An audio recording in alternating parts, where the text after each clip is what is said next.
아멘. 네. 자, 오늘은 공급과 교제의 진설병상이라는 제목으로 말씀을 증거하도록 하겠습니다. 여러분 이제 나눠드린 유인문을 자세한 제가 설명을 해드릴 수 없으니까 좀 참조를 하시고 이렇구나 라는 거 좀 아시면 좋겠습니다. 자, 이제 오늘은 이제 새로운 차원으로 우리가 들어가는 겁니다. 우리가 이제 어제까지는 이제 성막의 뜰에서 머물렀습니다. 그래서 우리가 뭘 봤습니까?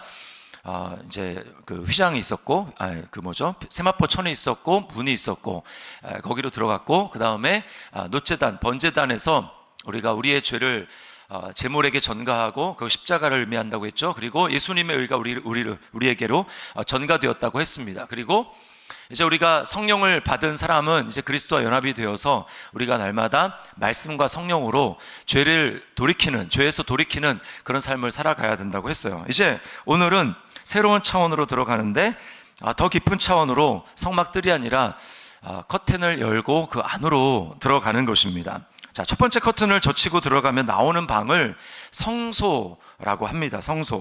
성막들과 성소의 차이가 여러 가지 있지만 가장 눈에 띄는 차이는 뭐냐면 벌써 이제 만든 재료가 다릅니다. 바깥의 뜰에서는 전부 다 노수로 만들어졌어요. 그래서 이제 번제단도 노제단이죠. 그리고 어제 살펴봤지만 물두멍도 노수로 만들었습니다. 그런데 이제 커튼을 젖히고 들어가면 성소에 있는, 그리고 지성소에 있는 모든 기구들은 전부 다 금으로 만들었습니다. 다 금으로 쌌어요. 그래서 번쩍번쩍 빛납니다. 우리 빛나는 신앙생활을 해야 되겠죠. 자, 그리고요 굉장히 조용합니다. 자, 밖에는 짐승의 울음소리, 그리고 피비린내, 그 다음에 사람들의 통곡소리 이런 것으로 정신이 없습니다. 그리고 불타는 그 연기, 그리고 고기 타는 냄새 이런 것으로 정신이 없어요. 그러나 커튼을 열고 성소 안으로 들어오면 거기는 아무런 소리가 나지 않습니다. 조용합니다. 그리고 들어가서 왼쪽에 있는 금촛대부터 흘러나오는 은은한 이 조명이 마음을 편안하게 해주고요. 그리고 바로 정면에 있는 분향단에서 계속해서 향이 타고 있어요. 그러니까 아주 좋은 냄새가, 마음을 편안하게 해주는 냄새가 납니다. 그리고 오늘 우리가 살펴볼 이 진설병상, 그 상 위에는, 테이블 위에는 아주 큼직하나만 빵이 6개씩 두 줄로 올려져 있습니다. 풍요로움을 느낄 수 있는 것이죠. 자, 빵 하나를 굽는 데 들어가는 밀가루가 오늘 레위기 말씀에 보면은 이제 10분의 2 에바다 이렇게 이야기를 합니다. 1에바가 한 1.5리터 되니까 10분의 2 에바는 한 3리터 정도 되는 거예요. 빵 하나가 3리터 정도의 밀가루로 만드는 겁니다. 그러니까 빵 하나가 엄청나게 큰 거예요. 그 빵이 12개가 있는 것입니다. 누룩을 넣지 않고 기름에 반죽을 해가지고 이 바깥에 이 번제단에서 큰 이 프라이팬 위에다가 이 빵을 굽습니다. 찌는 것도 아니고 굽습니다. 안식일 전날에 이렇게 구워가지고 그것을 안식일이 되면 빵을 바꾸는 거예요. 그 안에 이제 진설되어 있는 빵을 교체를 하고 새로운 빵을 거기다 올려놓습니다. 그리고 이제 물려낸 그 빵은 제사장들이 나누어서 먹습니다. 어디서 먹냐면 바깥으로 나와서 이 성막 뜰에서 제사장들이 나누어서 먹습니다. 이것을 통해서 하나님이 우리에게 주시는 교훈이 있습니다. 한 3가지로 좀 살펴보려고 하는데, 첫 번째는 삶의 필요를 공급하시는 하나님의 임재, 그 하나님을 신뢰해야 된다는 거예요. 진설병 빵을 히브리어로 레헴 파님이라고 합니다. 레헴 파님. 레헴은 여러분 잘 들어보셨죠? 베들레헴 할 때 그 레헴입니다. 레헴은 빵이라는 뜻이에요. 떡이라는 뜻이고, 파님은 얼굴이라는 뜻입니다. 그러니까 직역을 하면 얼굴의 빵이다 이렇게 얘기를 하죠. 왜 얼굴이라고 하냐면 하나님이 바로 그곳에 계시기 때문입니다. 이제 지금 첫 번째 커튼을 열고 들어간 곳이 성소라고 했죠. 근데 그 앞에는 두 번째 커튼이 저 앞에 있어요. 그러면 두 번째 커튼을 열면 거기에 뭐가 있냐면 법궤가 있습니다. 그 법궤는 하나님의 상징이라고 여겨지고 거기 하나님이 임재하신다고 여겨졌기 때문에 바로 그 하나님의 임재가 있는 그 앞에 그 떡상이 있잖아요. 진설병상이. 그래서 하나님의 얼굴이 바라보고 있는 곳에 떡상이 있다고 해서 임재의 빵이다 이렇게 이야기도 합니다. 빵이 12개인 이유는 이스라엘 그 지파가 12지파잖아요. 그러니까 하나님이 늘 그 이스라엘 백성들을 바라보시면서 그들의 빵이 있나 없나 이것을 살피시고 그들의 삶의 필요를 채우시고 공급하시는 하나님이라는 것을 우리에게 말해준다라는 것입니다. 이스라엘 백성들은 실제로 지금 이런 하나님을 경험하고 있습니다. 여러분, 지금 이 출애굽기 말씀 25장과 그리고 레위기 읽은 말씀은 같은 장소에서 일어나는 사건이에요. 지금 그들은 광야의 시내산에 머물러 있습니다. 그리고 그들은 매일매일 뭘 먹고 있습니까? 하늘에서 내려오는 만나를 먹고 있어요. 광야는 먹을 것이 아무것도 없는 것입니다. 화성시 인구가 제가 어제 살펴보니까 94만 명쯤 됩니다. 인구가 굉장히 빠른 속도로 늘고 있어요. 근데 이스라엘은 화성시 인구의 2배가 훨씬 넘는 인구입니다. 그렇게 엄청난 사람들이요, 아무것도 없는 광야에서 어떻게 매일매일 살아갈 수 있을까? 그것도 적은 하루 이틀도 아니고 40년을 그들이 어떻게 배를 굶지 않고 그렇게 살아갈 수 있습니까? 여러분, 이것은 기적이에요. 하나님 매일 지금도 계속해서 만나를 내려주고 계시기 때문에 그렇습니다. 기적입니다. 엘리야를 보십시오. 엘리야, 우리가 이제 달이 바뀌어가지고 이제 우리가 성경 공부를 다른 데를 묵상하고 있지만, 지난달까지 우리가 살펴본 엘리야 알지 않습니까? 엘리야가 하나님으로부터 부름받아가지고 이제 아합에게 전쟁을 선포하고 내 말이 있기 전에는 비가 내리지 않는다. 그러니까 엘리야를 다 대적으로 여기면서 수소문하고 이제 전국에 엘리야 체포 이제 공문이 다 붙었지 않습니까? 엘리야가 숨어 다니는데 하나님이 엘리야를 처음에 그릿이라고 하는 시냇가로 보내십니다. 거기는 이제 먹을 게 물밖에 없는 거죠. 시냇물을 먹으면서. 근데 하나님이 까마귀를 보내셔가지고 엘리야에게 날마다 떡과 고기를 먹이십니다. 거기 한 6개월 정도 엘리야가 머물면서 매일매일 어디서 날아오는지 모르겠지만 그 까마귀가 와서 먹여주시는 그 하나님을 경험을 합니다. 근데 이제 시냇물이 좀 가뭄이니까 말라서 이제 마실 물이 없게 되자 하나님은 엘리야를 어디로 보내십니까? 이제 사르밧 과부에게로 보냅니다. 그 과부가 집이 굉장히 넉넉하고 부자여서 먹을 것이 많아서 그리로 하나님 보내셨을까요? 아닙니다. 갔는데 이제 뭘 하고 있었냐면은 그 과부가 이제 아들이 하나 있는데 그 아들과 함께 마지막으로 이제 한 움큼밖에 없는 그 밀가루를 가지고, 그리고 몇 방울밖에 안 남은 그 기름을 가지고 마지막 끼니를 먹고 그 다음에 이제 죽으려고, 그런 찰나에 엘리야가 딱 도착한 겁니다. 엘리야가 그 상황을 딱 목도하고 이제 나한테 음식을 좀 만들어서 가지고 오라 라고 이야기를 합니다. 그러니까 이런 사정을 얘기를 하니까 나도 다 아니까 나한테 음식을 해가지고 와라. 그러면 하나님의 말씀에 이 이스라엘의 이 어려움이 다 끝나기까지 이 집에 가루가 떨어지지 않고 기름이 떨어지지 않는다고 말씀하셨으니까 음료하지 말고 가지고 오라. 그래서 엘리야가 먼저 먹었습니다.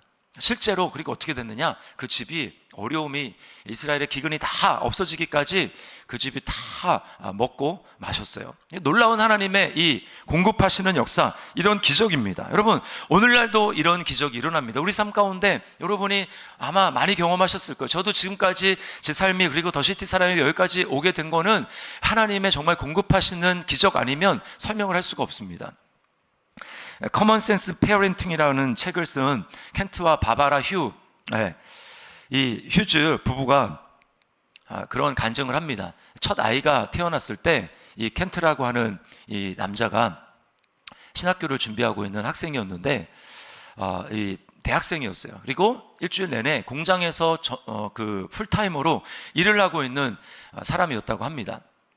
근데 아내 출산일이 다가오는데 병원비로 낼 돈이 단돈 $160 밖에 없어요. 우리 돈으로 하면 한 20만 원 될까요? 그 돈밖에 없는 겁니다.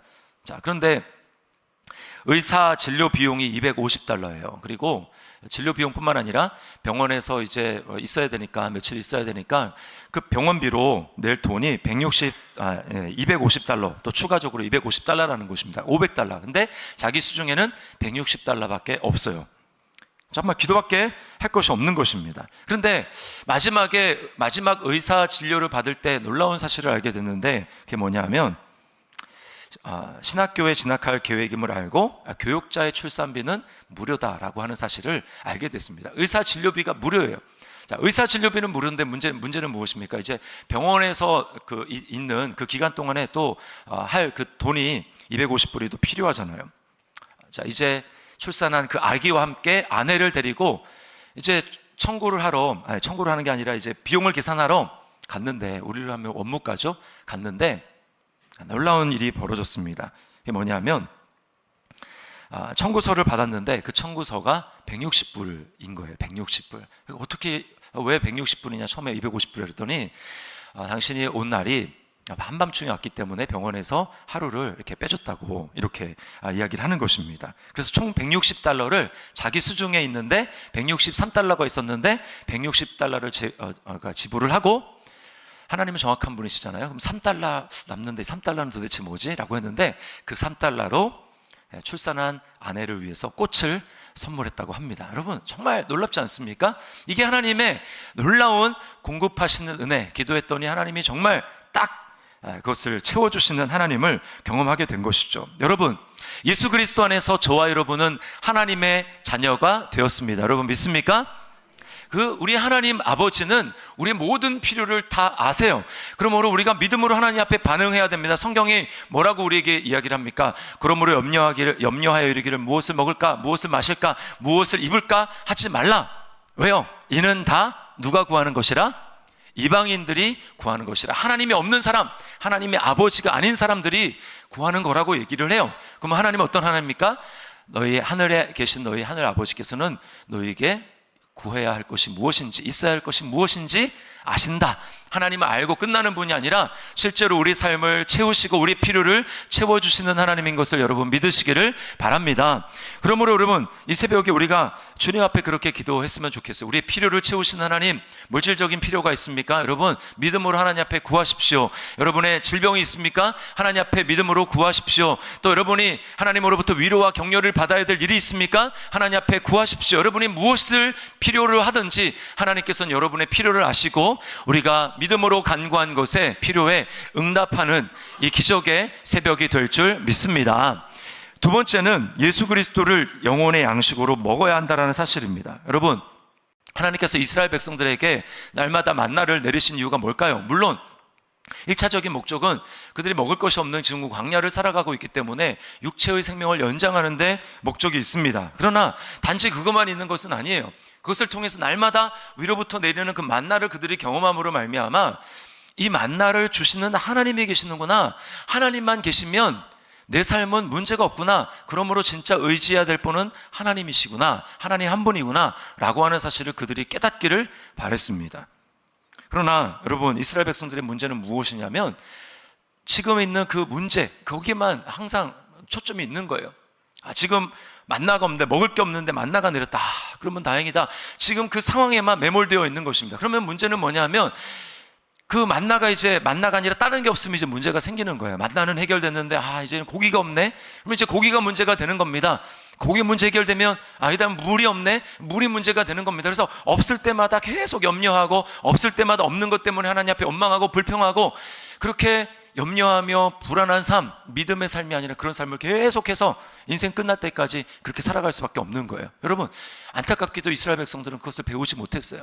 정말 내 삶에 이 만나보다 더 중요한 것은 만나를 주시는 하나님이구나 라고 하는 것을 알아야 되는데, 안타깝게도 이스라엘 백성들이 그것을 배우지 못했습니다. 신명기 8장 3절 말씀을 우리 같이 한번 읽어보겠습니다. 시작. 너를 낮추시며 너를 줄이게 하시며 또 너도 알지 못하며 내 조상들도 알지 못하던 만나를 내게 먹이신 것은 사람이 떡으로만 사는 것이 아니요 여호와의 입으로 나오는 모든 말씀으로 사는 줄을 네가 알게 하려 하심이니라. 하나님이 이스라엘 백성들의 만나를 먹이신 이유, 떡으로만 사는 게 아니라 여호와의 입에서 나오는 모든 말씀으로, 즉 내가 주는 말로, 내가 주는 생명의 양식으로, 그리고 나로 산다라고 하는 것을 알게 하려고, 그것을 배우고 그것을 체득해서 날마다 이제 새로운 환경 가운데 그 믿음으로 살아가게 하려고 하나님이 그렇게 하셨다라는 거예요. 그러나 배우지를 못했습니다. 예수님의 시대에도 마찬가지입니다. 똑같은 비슷한 상황이 재현이 됩니다. 베세다 빈들에서 사람들이 아침부터 늦은 저녁 시간까지 예수님의 말씀을 듣고 있으면서 사람들이 너무나 배가 고팠습니다. 주님이 그 사정을 아시고 그들을 먹이시지 않습니까? 성인 남자만 5,000명이 모인 거기에 예수님께서는 떡 5개와 물고기 2마리로 엄청난 초대박 기적을 주님은 일으키셨습니다. 그러자 사람들의 분위기가 어떻게 흘러가냐면 저분을 왕으로 삼아야 된다라고 하면서 예수님을 왕으로 추대하는 그런 분위기가 있었습니다. 주님이 그들을 그래서 서둘러 해산을 시키십니다. 또 제자들도 해산을 시켜서 배를 타고 저 건너편으로 가게 만드시죠. 주님은 그리고 산으로 올라가서 기도하십니다. 다음 날이 됐어요. 이제 사람들이 흩어졌다가 아침 일찍 또 예수님을 찾으러 나옵니다. 근데 예수님이 안 계세요. 수소문 끝에 막 사방팔방 찾아다니다가 예수님을 발견했습니다. 여러분, 예수님을 찾는 것은 너무나 좋은 것이죠. 우리가 주님을 간절하게 찾아야 됩니다. 근데 그렇게 아침 일찍 예수님을 새로운 곳에서 찾으러 온 그들을 본 예수님의 반응, 주님은 이렇게 말씀하셨습니다. 야, 너희가 나를 찾아온 이유는 기적을 보고, 표적을 보고, 표적이라는 말은 그 표적 자체에 이유가 있는 것이 아니라 그 표적은 손가락입니다. 손가락. 그래서 그 표적을 통해서 가리키는 거예요. 야, 이런 기적을 일으키신 하나님은 도대체 누군가? 저분은 도대체 누군가? 저분이 혹시 하나님 아닌가? 저분이 메시아가 아닌가? 우리를 구원할 구원자가 아닌가? 그걸 보고 예수님을 믿기를 바라는, 그래서 주님은 그 표적을 일으키시는 건데, 너희가 나를 찾은 까닭은 표적을 보고 나를 믿으려고 하는 이유가 아니라 떡을 먹고 배불렀기 때문이다 라고 주님이 말씀하셨어요. 뭐예요? 너희는 계속해서 나를, 육신의 떡만, 너희 필요만 계속해서 채워주는 그런 메시아로 나를 여기고 나를 찾고 있다 라고 하는 거죠. 우리가 신앙의 초보, 맨 처음 예수님을 믿었을 때는 이럴 수 있어요. 우리 필요를 아뢰고, 아, 하나님은 내가 기도하면 기도를 응답해 주시는 분이구나, 내 필요를 채워주시는 분이구나 라고 하는 것을 경험하는 것은 매우 중요한 일입니다. 우리 믿음이 성장하는 데 있어서 매우 중요한 일이에요. 그러나 문제는 무엇입니까?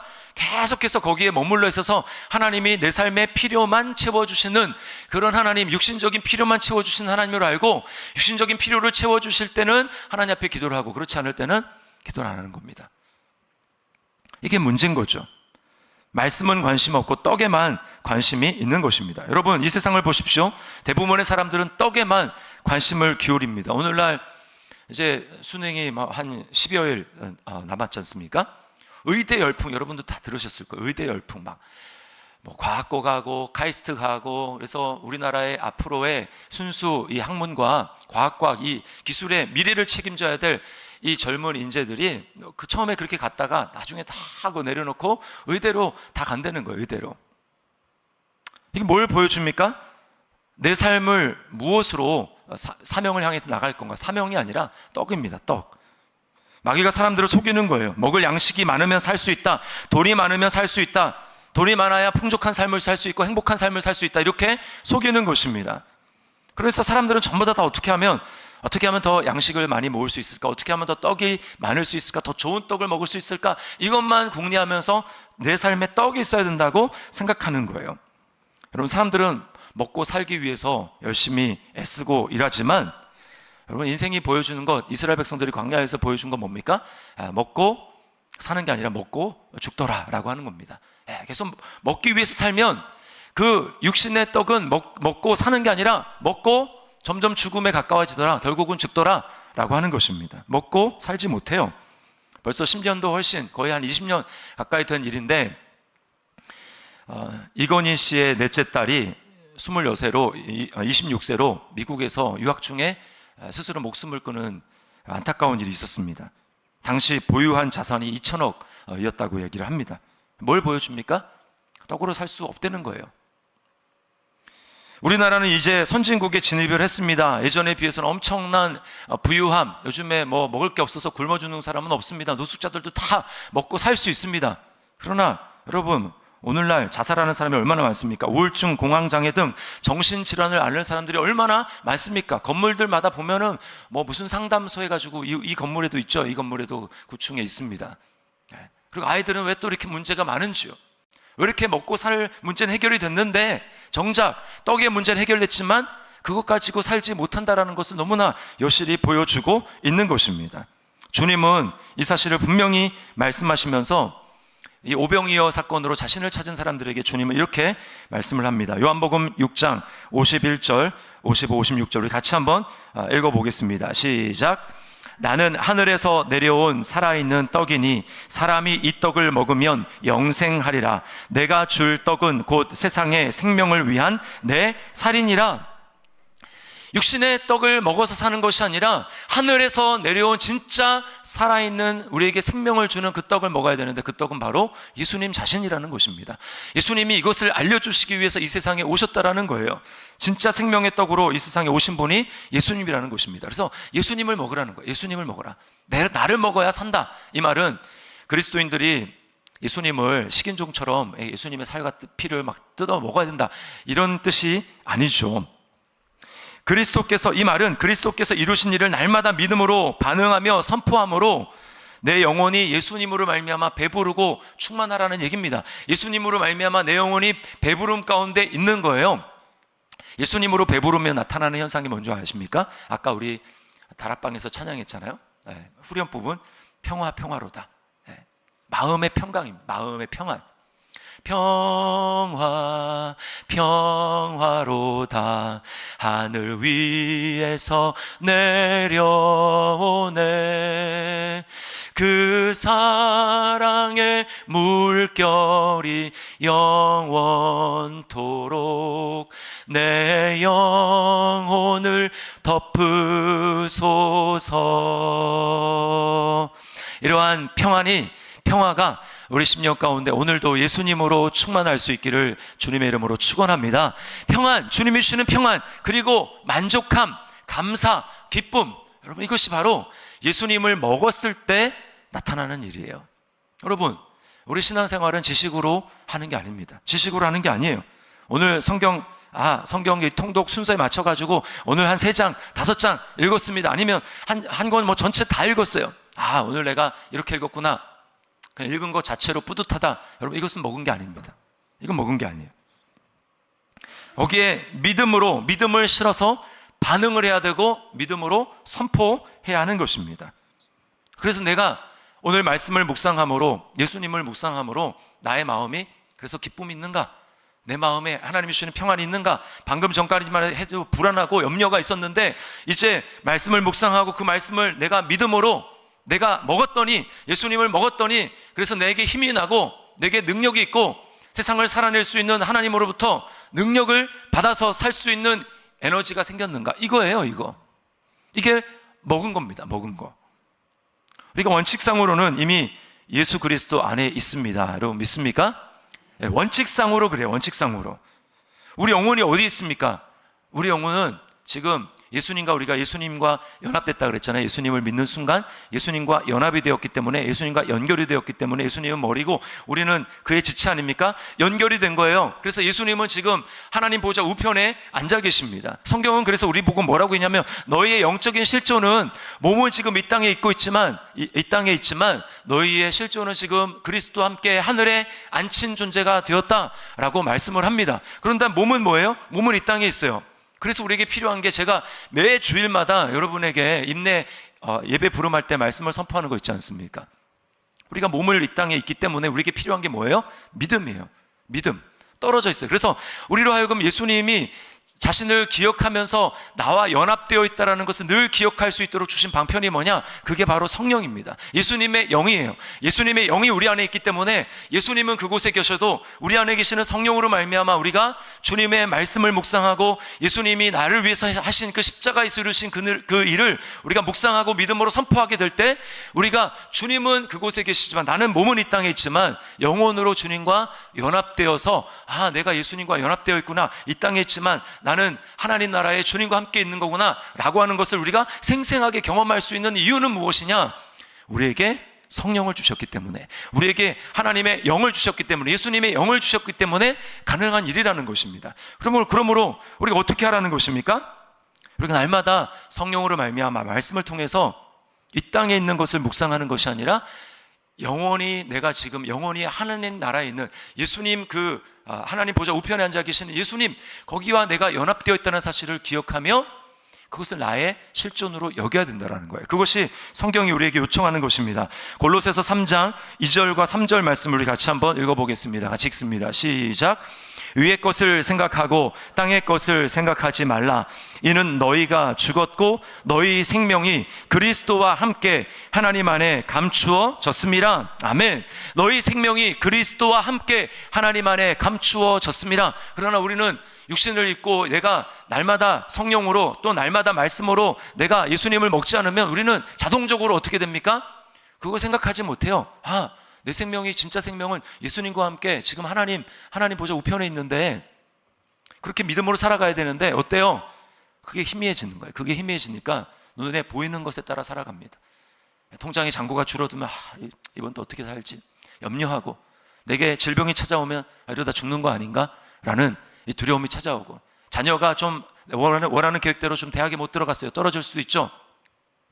그렇게 되면 우리 자녀 인생 어떻게 도대체 살 것인가 라고 하는 염려가 막 엄습해서 마치 예수님과 분리된 채로 나 혼자 이 땅에 육신을 입고 살아가는 존재처럼 그렇게 생각하게 된다라는 거예요. 그러지 말라는 것입니다. 우리의 영혼이 이미 그리스도 안에, 내 생명이, 진짜 생명은 그리스도 안에 하나님 보좌 우편에 앉아 있다라는 것입니다. 날마다 성령으로 충만해야 되는 이유는 무엇이냐면, 우리가 말씀을 통해서 말씀을 보되 오늘 거짓말하지 말아야지, 오늘 거짓말하지 말라고 했잖아, 이 성경 말씀 구약을 보면서 그냥 내가 해야 될 일로 말씀을 무슨 내가 성취해야 될 목록 리스트로 생각하면서 오늘 이거 했어, 오늘 이거 했어. 이게 큐티가 아니에요. 믿음은 어디서 납니까? 로마서 10장에 의하면 믿음은 어디서 나죠? 믿음은 들음에서 들어야 됩니다. 믿음은 들음에서. 뭘 듣습니까? 그리스도의 말씀이에요. 그리스도의 말씀, 복음입니다. 복음. 그리스도께서 도대체 무슨 일을 하셨는가? 나를 위해서. 그것이 오늘 나랑 무슨 상관이 있는가? 그것이 오늘 내 안에 계시는 성령님은 그래서 나에게 어떻게 역사하시는가? 말씀을 통해서 그것을 기억하고 그것을 묵상하며 내 안에 그리스도를 먹으면서, 그리스도로 정말 충만하면서 실제로 하나님의 은혜를 누리며 살아가는 거예요. 여러분, 이것이 예수님을 먹고 마시는 거예요. 그럴 때 믿음이 생깁니다. 복음을 선포해야 돼요. 나에게. 주님, 내가 이런 존재입니다. 주님이 나에게 이런 일을 행하셨습니다. 아멘입니다. 일이 바로 내게 일어난 일입니다. 오늘도 이 일이 내가 그리스도 안에서 내 안에 계시는 성령으로 말미암아 나를 통해 나타나는 것입니다. 이렇게 믿음으로 선언하는 거예요. 여러분, 이게 말씀을 먹는 거예요. 우리 집사님 한 분은 출근하면서, 우리가 매주 이제 말씀을 암송하지 않습니까? 이때까지 A 시리즈부터 해가지고 지금 D 시리즈까지 왔어요. D 시리즈. E 시리즈가 마지막인데 69절. 그거를 매일 이제 출근하는 한 40분 그 시간마다 그 말씀을 딱 차에 타서 운전하는 동안에 그 말씀을 암송한다고 합니다. 입으로 선언하는 거예요. 그리고 로마서 8장 말씀도, 그리고 한글만이 아니라 이거를 한글이랑 영어로 그렇게 쫙 막힘없이 막 이렇게 말씀을 선포하면 40분 걸린답니다. 진짜 이 출근하는 시간에. 그렇게 매일 반복을 하다 보니까 놀라운 일이 벌어지는데요. 이제 다락방에서 은혜를 나누게 될 때 저는 이제 순원들 가운데 뭔가 문제가 있으면 이렇게 권면을 하지 않습니까? 집사님 참 힘들겠어요. 집사님 힘내세요. 저도 기도할게요. 그냥 이렇게 권면을 하고 그냥 위로를 했는데, 이제는 그렇게 되는 게 아니라 말씀이 내 안에 막 살아있으니까, 매일매일 막 그렇게 하니까 어떻게 되냐면 그 말씀이 진짜 살아서 역사를 하는 거예요. 내면이 단단해졌습니다. 그래서 막 이제 웬만하면 흔들리지가 않는 거예요. 말씀이 내 안에, 내가 날마다 말씀을 선포하고 선포한 말씀을 내가 귀로 들으니까 내면이 막 엄청 강건해지는 겁니다. 그리고 그 집사님들의 그런 문제, 순원들의 그런 문제가 있을 때 거기에 말씀으로 권면하기 시작하는 거예요. 하나님이 이런 말씀이 있는데 우리 이렇게 반응할 수 있지 않냐고. 여러분, 이게 바로 말씀으로 서로 교제하고 말씀으로 서로 피차 권면하는 믿음의 공동체가 되어가는 것입니다. 말씀을 먹어야 그렇게 할 수 있어요. 먹지 않으면 지식 속에 있는 말씀으로는 절대 그런 상황에서 말씀이 나올 수가 없습니다. 능력이 없어요. 그러나 그 말씀이 선포된 말씀으로 내게 믿음으로 작용해서 정말 그렇다, 내 손이 불끈 쥐어지고 정말 그 하나님 말씀이 그렇습니다라고 믿게 될 때, 믿어지게 될 때, 그때 그 말씀은 내가 그 말씀을 먹어서, 예수님의 그 말씀을 먹어서 내 안에 역사하기 시작하는 것입니다. 이런 말씀이 능력이 있는 거예요. 이것이 말씀을 먹는 것입니다. 마지막으로 말씀으로 서로 교제하는 것입니다. 여러분, 제사장들은 그 물려낸 떡을 어디서 먹었습니까? 그 뜰에 나와서 서로 나누어서 먹었어요. 제가 주일 설교 때도 말씀을 드렸지만 출애굽기 24장에서 모세와 아론과 나답, 그 아비후, 그리고 70명의 장로들이 74명이 밑에 있다가 하나님이 올라오라고 그래가지고 올라가서 어떻게 했습니까? 하나님을 뵙고 먹고 마셨습니다. 여러분, 하나님은 이것을 너무나 원하십니다. 부모의 최고의 기쁨은 무엇입니까? 자녀들이 그냥 물질적으로 부유한데 서로 싸우고 그렇게 사는 게 부모의 기쁨이 아니죠. 부모의 기쁨은 무엇입니까? 자녀들이 너무나 서로 우애가 좋고 서로 사랑한데, 그리고 그런 자리에서 자녀들이 웃으면서 교제하면서 맛있는 풍족한 음식을 그렇게 먹을 때, 그것을 바라보는 부모님이 얼마나 기쁘겠습니까? 그렇죠? 예수님도 마찬가지입니다.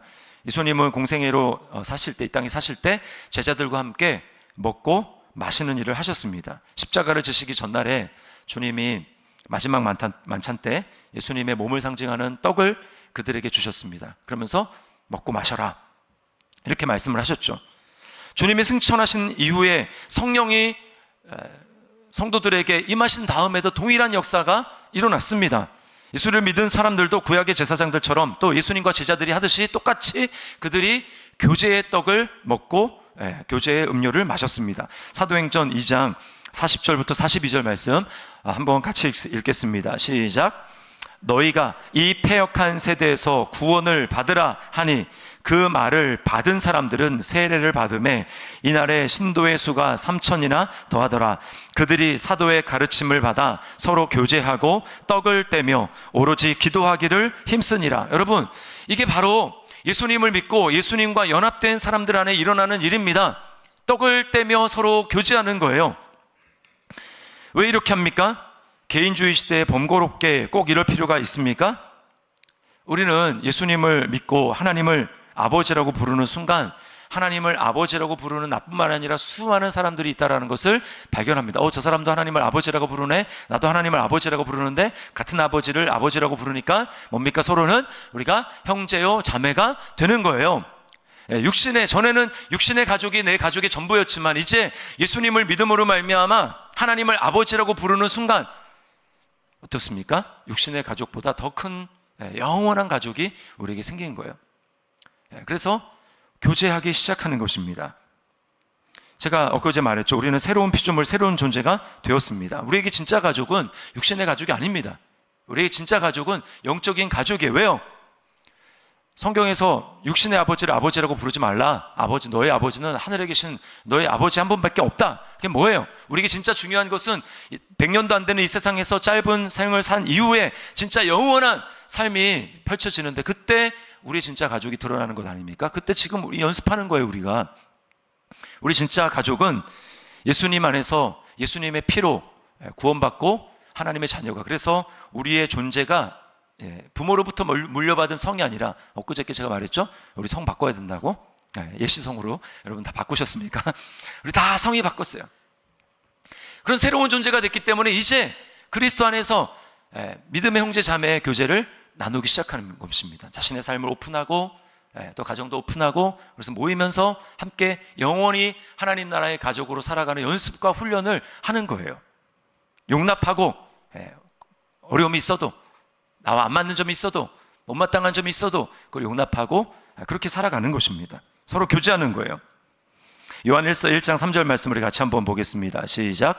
우리가 보고 들은 바를 너희에게도 전함은 너희로 우리와 사귐이 있게 하려 함이니 우리의 사귐은 아버지와 그의 아들 예수 그리스도와 더불어 누림이라. 중요한 것은 무엇이냐면 제사장들이 떡을 먹었잖아요. 그 떡은 뭘 상징합니까? 아까도 말씀드렸지만 생명의 떡인 예수 그리스도를 상징하는 거예요. 여러분, 진짜 우리가 믿음 안에서 교제하려면, 영적인 교제를 진짜 하려면 우리가 아까 얘기했지만 말씀이 우리 안에 살아있어서 그 말씀을 가지고 서로 피차 권면할 수 있는 공동체가 되어야 합니다. 여러분, 한 사람 한 사람이 말씀을 날마다 먹고 마심으로 그 말씀의 힘을 얻어야 나를 살린 말씀으로 다른 사람들에게 권면할 수 있는 거예요. 나도 지금 말씀으로 살아가고 말씀을 먹지 못하고 있는데 어떻게 우리가 믿음으로 서로 피차 권면할 수 있는 그런 말씀의 공동체가 될 수 있겠습니까? 이게 진짜 교제입니다. 그냥 예수 믿으랬더니 예수 믿고 당신도 형제 나도 형제, 그러니까 우리 차 한잔 마시면서 얘기하자. 물론 이것도 교제지만 그 안의 핵심은 뭐냐면 우리의 진짜 영혼의 생명의 빵인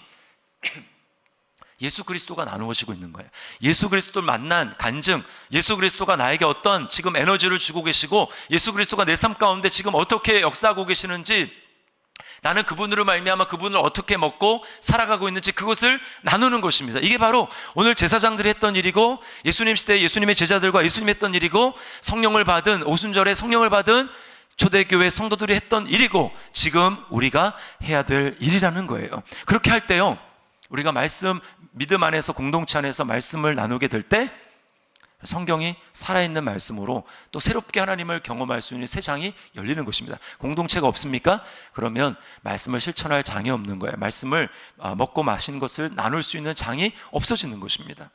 여러분, 우리 이전과 다른 차원을 살 수 있기를 주님의 이름으로 축원합니다. 우리 성막들 안에만 머물면 안 되고 이제 그 안으로 들어가야 됩니다. 성소 안으로 들어가야 됩니다. 이 차원은 말씀을 어떻게 누리느냐, 말씀을 내가 지식적으로 아는 차원이 아니라 어떻게 그 말씀을 실제로 누리느냐, 이 차원에서 달라지는 거예요. 그렇게 실제로 누릴 수 있으면 그 사람은 지금 성소 안에 들어온 사람입니다. 그러나 아직 나는 너무 아직 어렵습니다. 말씀이 정말 아리까리합니다. 지식으로는 알겠지만 말씀을 내 삶 가운데 믿음으로 이렇게 살아내고 하는 건 잘 모르겠습니다. 아직까지 지금 뜰에 있는 거예요. 뜰에. 여러분, 이전과 다른 차원의 신앙생활을 할 수 있기를 주님의 이름으로 축원합니다. 날마다 말씀이신 예수 그리스도를 먹고 마실 수 있기를 주님의 이름으로 축원합니다. 날마다 그 말씀을 통해서 하나님은 내 삶을 그냥 알고만 계실 뿐이 아니라 내 삶의 필요를 채우시고 공급하시는 하나님이신 것을 체험할 수 있기를 주님의 이름으로 축원합니다. 그리고 더 나아가 나 혼자만의 신앙생활이 아니라 믿음 안에서 교제할 때 이런 말씀의 체험, 먹고 마신 그 체험을 함께 나눔으로 공동체가 든든히 세워지고 우리가 하나님 앞에 믿음의 제사장으로 굳게 서는 놀라운 은혜 역사가 있기를 주님의 이름으로 축원합니다.